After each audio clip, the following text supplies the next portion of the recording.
Ravi came from a small, dusty village where ambition often faded under the weight of reality, but he carried a quiet dream in his heart to become a software developer.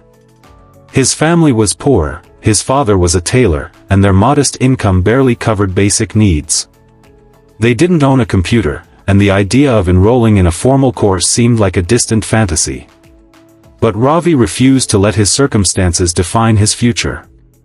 With determination burning in his heart, he borrowed an old, cracked smartphone from a friend and began watching free programming tutorials on YouTube, often late at night, sitting under the dim light of a flickering bulb. He couldn't run any code, so he practiced by writing lines of code in a notebook and solving logic problems by hand, teaching himself to think like a programmer even without the tools of one.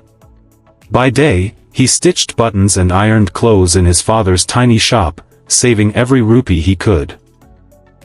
Eventually, he used those savings to buy time at a local cyber cafe, where he could finally bring his handwritten programs to life. There, in just 1 hour of borrowed internet time, he signed up for free online courses, completed challenges, and applied for a remote internship with a small tech company. When the acceptance email came weeks later, Ravi couldn't believe his eyes. Someone had seen his potential. He worked harder than ever, learning on the job, constantly pushing his limits, and eventually landed a full-time position. With his first few paychecks, he bought a second-hand laptop, not as a reward, but as a tool to keep growing. Today, Ravi is not only a professional developer working with clients from around the world, but he also returns to his village every weekend to teach kids how to code, using the same free resources that once helped him. His journey is a reminder that greatness doesn't come from having the best start, it comes from starting at all.